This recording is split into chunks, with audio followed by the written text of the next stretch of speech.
Muy buenos días, señor presidente, con su permiso. Buenos días a todas y a todos. Se va a presentar el día de hoy el avance de cero impunidad. El día de hoy toca ver jueces que favorecen a presuntos delincuentes. Tenemos 5 casos de jueces con denuncia penal y o queja ante el Consejo de la Judicatura Federal.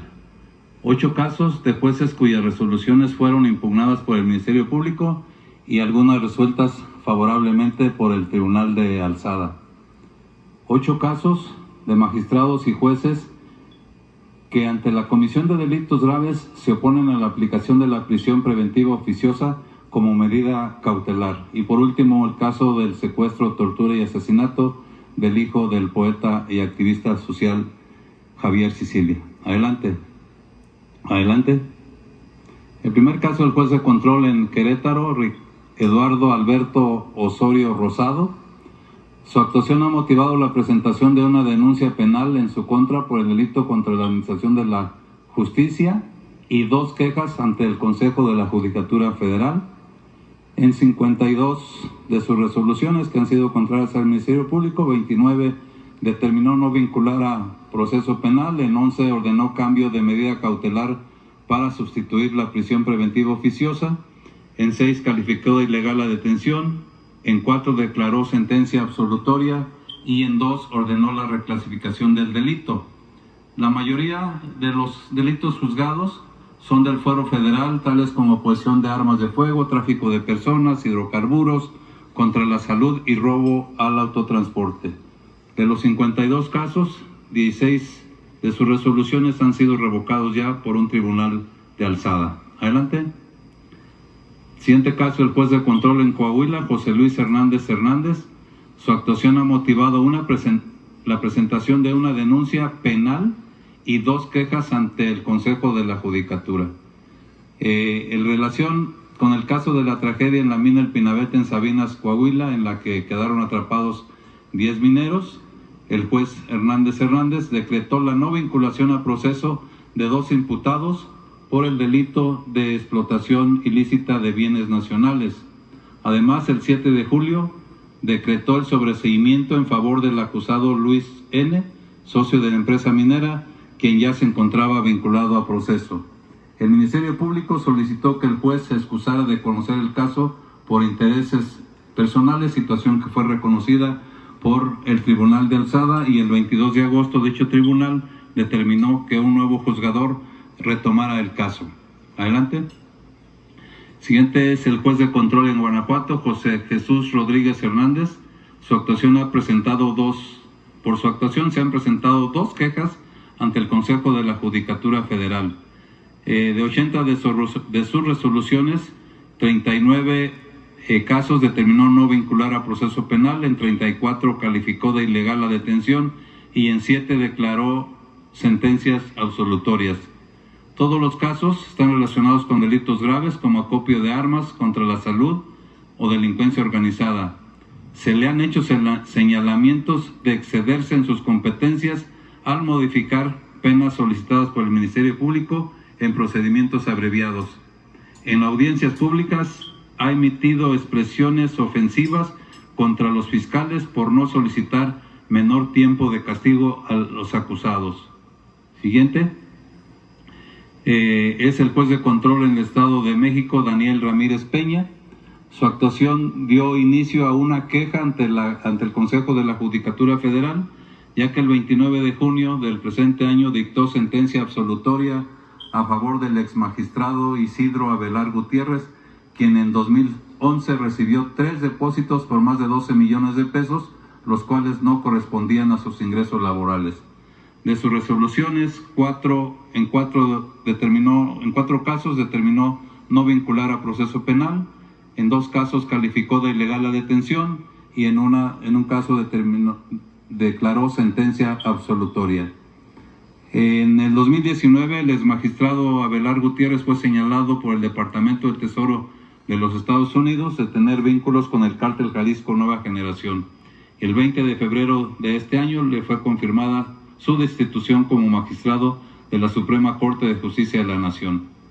El juez Ramírez Peña se ha inclinado por beneficiar a los acusados al momento de imponer las penas, incluso en procedimientos abreviados, por el delito de huachicol, en el que el pasado 2 de junio pretendió que la Fiscalía redujera a 8 años la solicitud de sanción de 11 años y 4 meses de prisión que se le había ofertado al imputado. Adelante. Siguiente es el juez de control en Michoacán, Óscar Antonio Madero González. Su actuación ha motivado la presentación de una denuncia penal en su contra por dictar resoluciones contrarias a los intereses de la justicia. De 15 resoluciones, en 11 casos determinó no vincular a proceso penal, en 2 calificó de ilegal la detención y en otras 2 declaró sentencia absolutoria.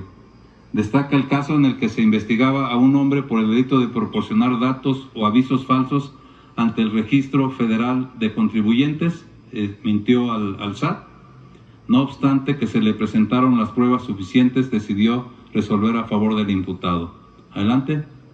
Vamos a ver los siguientes 8 casos de jueces cuyas resoluciones fueron impugnadas por el Ministerio Público y algunas fueron resueltas favorablemente por el Tribunal de Alzada. Adelante. Se trata del juez de control en Chihuahua, José Avelino Orozco Córdoba. Él ha emitido 7 resoluciones adversas a los intereses de la justicia. En 4 determinó no vincular a proceso penal y en 3 calificó de ilegal la detención. Estas resoluciones han obligado al Ministerio Público a dejar en libertad a los detenidos, aun cuando se tienen datos suficientes para una prisión justificada. Adelante. El siguiente es el juez de control en Tamaulipas, Ricardo Ignacio Rivera Pacheco. Este juez ha resuelto adversamente los intereses de la justicia en 24 asuntos. En 20 determinó no vincular a proceso penal, en 3 calificó de ilegal la detención y en 1 sentencia absolutoria. Esta circunstancia ha beneficiado principalmente a personas vinculadas con delitos en materia de hidrocarburos. Como el caso de la audiencia de fecha 2 de marzo del presente año, que calificó de ilegal la detención de un hombre que a bordo de un autotransporte del Servicio Público Federal transportaba ilícitamente hidrocarburo. Adelante. El siguiente es el juez de control en Guanajuato, Jesús Alejandro Jiménez Álvarez. Él ha resuelto a favor de los imputados en 34 asuntos. En 15 casos determinó no vincular a proceso penal, en 14 calificó de ilegal la detención y en 5 sentencia absolutoria. Destaca el caso en favor de un hombre que se le detuvo en posesión de cartuchos para armas de fuego exclusivos del Ejército y calificó de ilegal la detención realizada por elementos de la Guardia Nacional. Adelante. Siguiente caso, el juez de control de Michoacán, Marco Antonio Torres Reyes. Él ha emitido 22 resoluciones adversas a los intereses de la justicia. En 9 casos determinó no vincular a proceso penal, en 10 calificó de ilegal la detención y en 3 determinó sentencia absolutoria. Un ejemplo es que calificó de ilegal la detención de un hombre que portaba 3 armas de fuego con base en apreciaciones subjetivas y descalificando el informe policial. Adelante. Siguiente caso, el juez de control en Sonora, Enrique Hernández Miranda. Él ha emitido 13 resoluciones desfavorables a la justicia. En 9 casos determinó no vincular a proceso penal, en un caso calificó de ilegal la detención y en 3 determinó sentencia absolutoria. Un caso relevante fue que en la audiencia del 19 de julio del presente año determinó no vincular a proceso a un hombre investigado por delito de tráfico de migrantes agravado y cohecho, quien a bordo de un autobús transportaba a 116 personas originarias de Guatemala, Honduras y El Salvador, y de los cuales 37 eran niñas, niños y adolescentes. Adelante. Siguiente caso, el juez de control de Puebla, Jorge Eduardo Ramírez Telles. Él ha resuelto desfavorablemente a los intereses de la justicia en 6 casos. En 2 determinó no vincular a proceso penal, en 1 calificó de ilegal la detención y en 3 sentencia absolutoria. Destaca aquí la audiencia del 25 de abril del 2023, cuando dictó sentencia absolutoria en favor de un hombre por el delito de portación de arma de uso exclusivo y posesión de cartuchos, quien fue detenido portando una pistola calibre 38 Super y en su vehículo transportaba 3 fusiles calibre 223. Adelante. Siguiente caso es el juez segundo de Distrito de Sinaloa, Pedro Jara Venegas.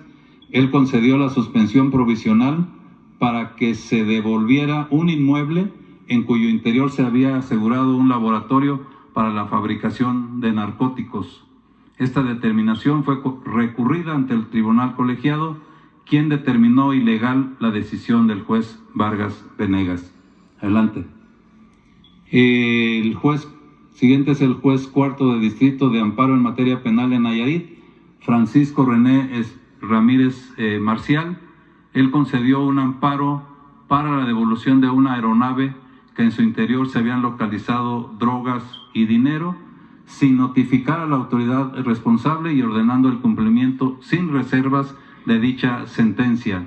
Además, multó en cada acuerdo al agente del Ministerio Público Federal que tenía asegurada la aeronave y al delegado de la Fiscalía General de la República de Nayarit por no ejecutar su resolución de manera inmediata. Se presentaron los recursos correspondientes ante el tribunal colegiado, quien determinó se repusiera todo el procedimiento del juez Ramírez Marcial por ser irregular. Adelante. Ahora 8 casos de magistrados y jueces que ante la